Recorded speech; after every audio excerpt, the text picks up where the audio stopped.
Hey everybody, and welcome to a brand new Let's Play series of a just released game on Steam. Now, it's not a completely new game, but it's called 80 Days, and it actually came out last year on mobile. But it just recently received its Steam release, and I'm pretty hyped to play it because it's kind of a strategy-ish game, but it's also somewhat of a, I guess you'd say, choose-your-own-adventure type game, interactive fiction. So I typically really enjoy those kinds of games that have a really strong narrative that you get to play a really big part in. So I'm pretty hyped actually to check this out with you guys. So basically, before we dive in, just a little bit about the game. It's loosely based around the Jules Verne novel Around the World in 80 Days. It's set in 1872, but there's like some odd steampunk elements in it, which is cool because I like steampunk, and most people do. And basically, the whole game centers around, well, trying to go around the world in 80 days to beat a wager. So yeah, I'm pretty excited to jump right into this with you guys. So why don't we just get started? So it says London, 1872. I've entered into the service of a new gentleman. It would seem he is a gambling man. Inkle presents, in association with Cape Guy, directed by John Ingold and Joseph Humphrey. So we're going to get all of the credits before we even play the game. I'm not going to read all the credits to you guys. If it was short, I would have done it.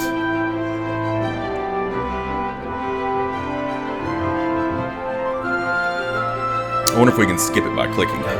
Nope. Maybe spacebar? Nope. Alright, well, you know, those people, they made a good game. They deserve their due.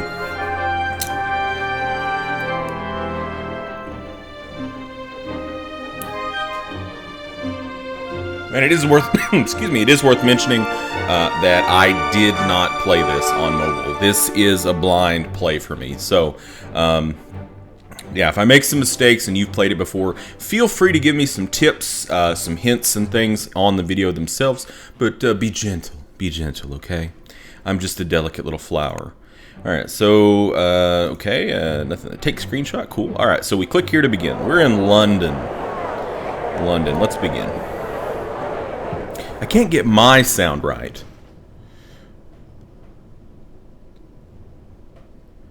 Monsieur Phileas Fogg returned home early from the Reform Club and in a newfangled steam carriage besides. I helped him down, and the lunged, steam-driven horses clattered away. Passepartout, I'm assuming that's French, said he, we are going around the world. Around the world, monsieur? Or very good, monsieur? Well, let's just say very good. Because, you know, we're his servant, you know. We shall circumnavigate the globe within 80 days. He was quite calm as he proposed this wild scheme. We leave for Paris on the 8:25 in an hour. But of course, I answered, still extremely suspicious. He nodded. Good.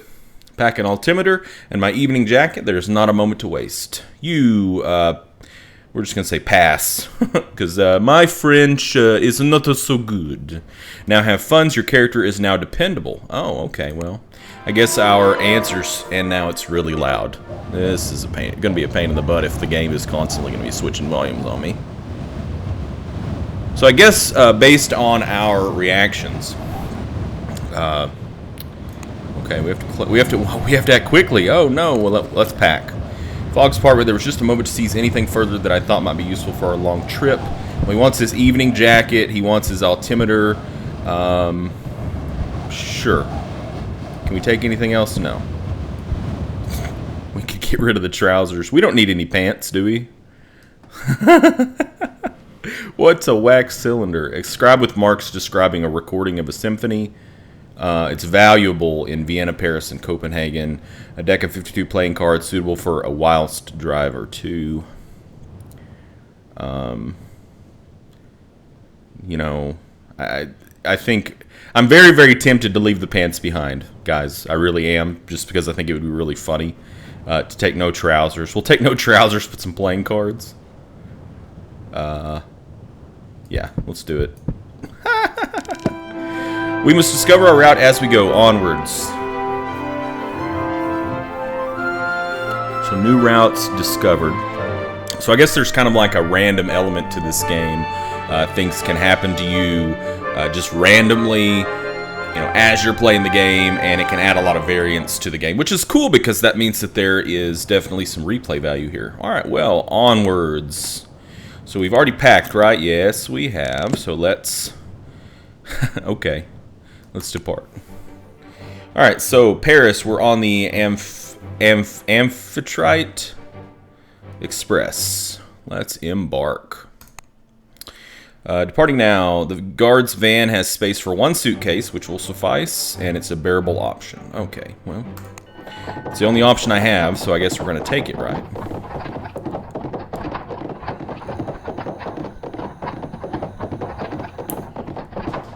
Well, I thought we were on a train. The mechanical horse raced past Piccadilly Circus and Pall Mall faster than a team of thoroughbreds. Even so, the whistle of the okay, so we are getting on a train, yes. Of the 825 was blowing as we pulled up to Charing Cross Station. We have no tickets, I exclaimed. Yeah. We raced along the concourse and threw ourselves aboard as the second whistle shrieked its warning. We barely had time to take our seats before the guard rapped smartly on the compartment door. He held out a hand and said, "Tickets, please." Alas, monsieur, we were in a great hurry, or I pretended to have lost them. We'll be honest. Alas, monsieur, we were in a great hurry, I explained, giving him a beseeching look. We did not have time to buy tickets. You may purchase them from me, the guard was saying, though it is more expensive, I'm afraid. £85, please. So we can argue with him or we can hand it over. Well, I mean, I don't really see any point to arguing with him. And smiled a thin smile from one working man to another. The guard gave me our tickets and slid the compartment door shut behind him with a pneumatic hiss. Your funds have gone down somewhat. Well, that's going to happen. I'm on fine form, but we must make haste. Well, let's converse. I am at your service, Monsieur Fogg. Let's talk about money. This journey will be most expensive, Monsieur. Indeed, but we can earn a little from buying and selling our possessions as we travel. Ah, yes, yes. Tell me, Monsieur, what is the purpose of our journey? I have made a hefty wager, and I do not intend to lose. Very good. This is our health. London smog gave way to rolling hills and the pastures of the Kentish countryside, still untouched by the hand of technological advancement. So we have 2 choices. Monsieur Fogg read his paper whilst I repacked our bags, or we passed the day in silence. Yeah, that's fine. Thrown together in hasty confusion as afternoon turned inexorably to evening, I discovered that my master was one of those gentlemen who broke their silence rarely, if at all. A guard rapped on our door. A few miles before Dover. We're about to submerge, he warned. Take some people a bit funny, so watch out. What do you mean, submerge? But it is safe, is it not? Very good. Yeah, what do you mean, submerge? I cried. This is the London to Paris Amphitrite Express, he explained, as though to a particularly dim-witted child. The submersible train? Talk of all the London papers? Then this is the Mer train? He made a face. Bloody journalists and their silly names, he muttered. Every inch of her has been examined and stamped with the artificer's seal. This is the world's only bathyscape locomotive. So I could not help a shiver. I pressed my face to the window glass. Yeah, there you go. As the fins above the Amphitrite's wheels extended with a hydraulic hiss. Night fell and we plunged past the end of the track into the freezing water of the English Channel. That would be amazingly cool to do this, actually. Your relationship with Fogg has strengthened slightly. Good, we're stronger now. Stronger. I would love to ride an underwater train. That would be neat. The Amphitrite plowed through the water overnight and splashed up onto wider gauge French tracks at Calais as dawn broke. Do you have a route in mind, monsieur? Or I began to consider what we might require for our journey. Let's just talk to him. He's in charge, As the water of the channel dried from the compartment windows. I am as yet undecided, my master admitted. The new canal has sped up the shipping route from Suez to Bombay, though perhaps we could take the Trans-Siberian Railway across Russia. I've heard the Trans-Siberian Railway is very, very dangerous from people in the know. We'll just say, surely not Siberia, I exclaimed. It is so cold and grim, and I have a particular fear of bears. Then we would do well to buy furs, he replied, refraining from rolling his eyes. There are other alternatives. We may also travel overland and across the Black and Caspian Seas. We'll say, but which is fastest? I believe, said he, that is what we shall put to the test. Parbleu. I scarcely knew what to think. We arrived at Paris. Oh, this French. I need to get my wife in here who can actually speak French, and she would be able to pronounce all these perfectly for you guys. We arrived at Paris, Gare du Nord. Just see, people are probably going to come watch these videos just to hear how poorly a Southerner speaks French, tries to speak French when he doesn't know French. Ugh, I'm so sorry, guys. Automaton porters lifted our luggage and then our persons onto the platform with long, delicately filigreed iron arms. Paris, city of my heart, I was home, but not to stay.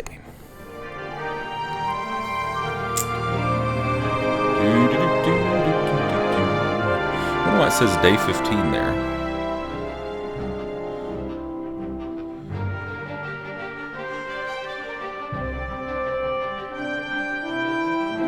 Ekaterinburg, Omsk, Irkutsk, Karatskaya. Alright, so Paris. Some of our possessions would trade well here, he says. We can do all this stuff, but it's going to take time. What's he say? We'll have to explore Paris to find an onward journey. Well, let's explore. Okay, so now exploring, it looks like unlocked some routes for us. We have a few hours to spare. I asked Monsieur Fogg if I might enjoy my city before we leave. Indeed. And you should learn. And should you learn anything of note, be sure to relay it. I nodded and headed into town. The talk on the streets was of one thing only: an enormous, elegant oval stadium constructed upon the green fields of Champ de Mars, and containing the technological marvels, art, amusement parks, and milling crowds of the World's Fair of 1872. So I have three choices. My city still wore the scars of last year's siege. I ventured inside, but I was certain Monsieur Fogg did not intend for me to visit fairs. Well, you know, I don't know about that. He actually wants us to relay anything of note. So why don't we go inside and check this out? I ventured inside the grand illuminated pavilions of the exposition. So there was an artificer replacing an arc light. Went west towards the airship hangar. Let's go to the airship hangar. Past a booth with a husband and wife pair selling panoramic hot air balloon rides to eager tourists. We can inquire as to their hourly rate, or we can look at the airships. Let's look at the airships. The hangar was crowded with airships and flying vehicles of all shapes and sizes, attended by sharp-eyed crews from all over the world, and my eye was immediately caught by, and I've got a lot of choices here, an African-made rigid metal balloon, a gilded Egyptian Ifrit-class airship, a metal-clad four-propeller Savarkar Otmotic, the bulky coal-gas-powered Ottoman Gaik, and the twin-bladed Peruvian gyrocopter. I'm thinking probably this one, the metal-clad four-propeller Otmotic, with its red and yellow painted hull. They use the power of the sun, you know, remarked the lady at the stand.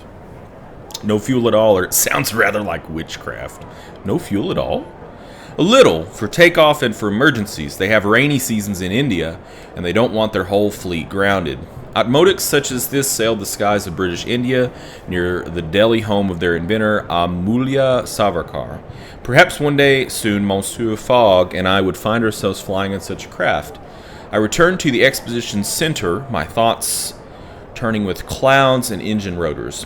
Avenues sprawled in every direction between the inviting illuminated pavilions of the exposition. So we can talk to the artificer now, or we can take our leave. Let's talk to the artificer. Artificer was replacing an arc light which had burned out. She first disconnected the strange machine powering the lights. It had a spinning iron wheel which was wound around with a series of armature coils. What is that device, artificer? Or we can watch politely, not wanting to disturb. Well, you know, I think we'll just watch politely. Artificers were a notoriously irritable breed. This is bleeding folly and waste, the artificer grumbled in a thick Yorkshire accent. These Graham machines are finicky beasts. Graham machines, is that so? I have often found that to be the case. We'll say, is that so? Oh, yes. And the bleeding Yablokov candles only last 2 hours. Not like I have anything better to do, eh? So we can retreat hastily, not at all in terror of her irate tone, or the harshness of her tone was belied by her gentle touch. We'll go with that one. As she unscrewed the arc light's globe of enameled glass and replaced the 2 carbon rods within, she reconnected the supply, and the 10 Yablokov candles connected in series lit up once more. They are all miraculous, or will all streets be lit with electricity soon? The artificer snorted. They're hard work, is what they are. Miracles indeed. But her mouth softened into a small, proud smile. She looked at her pocket watch, cursed, and hurried off, dropping something as she went. We're going to hurry after her and return it. She thanked me. My medallion! I'll need that to get my lunch from the canteen. Thank you. Bow in return, and she giggled. Stop that, you'll make me blush. She rubbed the coin thoughtfully. I was given this for my work in Istanbul, you know. I made a very special automaton. I think it works as a driver now on the route up from Izmir. I think that's right. An automaton who can drive? Of course, is that so strange? I could only shrug. Who knows what is normal in this modern world? I looked about me once more. Crowds of tourists jostled and heaved past, their eyes wide with wonder. Okay, so we can head towards the red and purple tents of the Artificers Guild, we can stroll down the Avenue of Nations, or we can take our leave. Let's go to the Artificers Guild. Draped with banners emblazoned with their copper lily sigil, a steam-powered automaton orchestra played gleaming brass instruments, or it had the most incredible display of machines. We're going to say this one. As though a scrapyard had been brought to playful life, one of the artificers was explaining the guild's credo to a group of sticky-fingered children, or had his hands deep inside a human-shaped automaton. Well, that sounds a lot more interesting. Rummaging through its clockwork innards, he took out a piece of engraved glass and peered at it with a jeweler's loupe. Dashed thing, he cursed in upper-class English tones, and then looked up. Oh, hello. I didn't mean to interrupt, I said politely. Nonsense, young man. He waved the glass shard dismissively. I'm trying to build an automaton that can cook, you see, but it's not going well. He looked mournful. This one can't even fry a chip. Surely humans are perfectly capable of cooking, or how long have you been trying? How long are you trying, ass? It's been a dream of mine ever since I was a young lad at boarding school. That's why I became an artificer. The wistful tone dropped into horror. The things old Mrs. Parsons could do to a cabbage. The tender stomachs of Britain's youth would be much safer in mechanical hands. Perhaps they should simply hire French cooks. Do you cook yourself? Well, we'll say this one because we're French. I suggested with a little wink. A French cook, eh? The artificer stroked his mustache thoughtfully. Good thought, old chap. Perhaps I'll go and I'll find myself a cook to model my automaton upon. The artificer smiled, and I wished him well in his culinary endeavors. He was at least in the right city to find a cook, and returned to the center of the exposition, ears ringing with the bombastic tunes of the steam orchestra. My feet were tiring, and the hour was growing late. I returned to Monsieur Fogg, who was eating a meal of plain boiled beef. Oh my God. Al Anglaise? Did you enjoy the exposition? My master inquired diffidently, as though I'd been out visiting an aged great aunt, having preferred a hearty meal and an English newspaper, and I nodded. We'll nod. Nothing else could possibly impress me now. We are unspeakably lucky to live in such an age of invention. Will we travel by airship, do you suppose? Do you think we'll encounter artificers on our travels? Let's say this, airship, because it seems really fast, right? Will we travel by airship, do you suppose? I asked. I think it highly likely, he replied. They are expensive but extremely fast. I dreamed that night of mechanical wonders and automatons with beautifully enameled faces, knowing little of the strange inventions and stranger peoples I would soon encounter in my journey around the world. Okay, I think that's a pretty good place for us to put a cut in on this. I am sold on this game. The narrative seems top-notch, and your choices seem like a lot of fun, and I like it. I think this is well worth the $10 on Steam if you enjoy this kind of game. So, you know, if you want this game, you can pick it up on Steam, or I guess you can still get it on iOS as well. I don't know how much it would be. on the App Store. So $4.99, $9.99, something like that. So anyways, in our next episode, we'll continue trying to make it around the world in 80 days, and we'll see if we can do it. Hopefully, we're going to go by airship. So thank you for joining me, and until next time, game on.